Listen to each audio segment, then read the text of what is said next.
ካልእቲ መልእኽቲ ጳውሎስ ናብ ሰብ ቆሮንጦስ ምዕራፍ 4 ድኻም ወዲ ሰብን ሓይሊ ኣምላኽን ቁጽሪ 1-2 ኣብ ቅድሚ ኣምላኽ ንሕልና ኩሉ ሰብ ነታ ሓቂ እናገለጽናሉ ነፍስና ንዕቁብ እምበር ብተንኰል ከይተመላለስና ንቓል ኣምላኽ እውን ሓሳዊ ከይገበርናዮ ነቲ ናይ ነውሪ ሕቡእ ነገር ሓዲግና ኣሎና ስለዚ ምሕረት ከም ዝወረደና እዛ ኣገልግሎት እዚኣ ካብ እትህልወና ኣይንሕለልን ኢና እቲ ወንጌልና ስውር እንተኾነ ከዓ ኣብቶም ዝጠፍኡ እዩ ተሰወረ እቲ ብርሃን ወንጌል ናይ ክብሪ ክርስቶስ ንሱ ከዓ ምስሊ ኣምላኽ ምንቲ ከይብርሃሎምሲ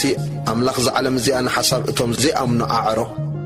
ማለት ክርስቶስ ኢየሱስ ከም ጎይታ ንርእስና ግና ምንቲ ኢየሱስ ከም ግዛኣትኩም ጌርና እምበር ርእስና ኣይኮናን እንሰብኽ ዘሎና እቲ ካብ ጸልማሲ ብርሃን ይብራህ ዝበለ ኣምላኽ እዩ እሞ ንብርሃን ፍልጠት ናይ ኣምላኽ ክብሪ ብገጽ ኢየሱስ ክርስቶስ ኣብ ልብና ኣብርሆ ቁጥር 7 ግናኸ እቲ ማዕልያ ዘይብሉ ሓይሊ ካብ ኣምላኽ እምበር ካባና ምእንቲ ከይከውን እዚ መዝገብ እዚ ኣብ ኣቕሓ መሬት እዩ ዘሎና ብኩሉ ወገን ንጽቀት ግናኸ ኣይጸበናን እንገብሮ ይጠፍኣና ግናኸ ተስፋ ኣይንቐብፅን ኢና ንስጎግ ድርብያት ግና ኣይኮናን ይደፍኡና ግናኸ ኣይንጠፍእን ኢና ሕይወት ኢየሱስ ኣብ ስጋና ምእንቲ ክትጋሃድውን ኩሉ ሳዕ ሞት ኢየሱስ ኣብ ስጋና ንጸውር ኣለና ማለት እታ ሕይወት ኢየሱስ ኣብቲ መዋት ስጋና ምእንቲ ክትጋሃድሲ ንሕና ብሕይወት ዘለና ምእንቲ ኢየሱስ ኢልና ኩሉ ሳዕ ናብ ሞት ይሕልፉና ኣለዉ እምበኣርሲ ሞት ኣባና ይዓይ ሕይወት ግና ኣባኻትኩም ተዓይ ኣላ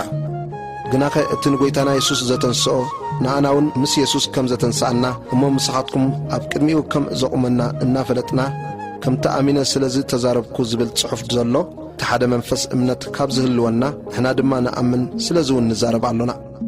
እቲ በቶም ብዙሓት እምብዛ ዝበዝሐ ጸጋ ንኽብሪ ኣምላኽ ምስጋና ምእንቲ ክዕዝዝ ኩሉ ዝኸውን ዘሎ ምእንታኹም እዩ ቁጽሪ 16-17 እቲ ሸዓ ዝሓልፍን ቀሊልን ጸበባና ማልያ ዘይብሉ ብሉጽ ናይ ዘላለም ሙሉእ ረዚን ክብሪ የዳልወልና እዩ እሞ እቲ ናይ ወጻኢ ሰብና እንተበስበሰ እኳ እቲ ውሽጥና ኣብ ጽባሕ ይሕደስ ኣሎ ስለዚ ኣይንሕለልን ኢና እቲ ዝርአ ንግዚኡ እዩ እቲ ዘይርአ ግና ንዘለዓለም እዩ እሞ ንሕና ነቲ ዘይርአ እምበር ነቲ ዝርአ ኣይንጥምትን ኢና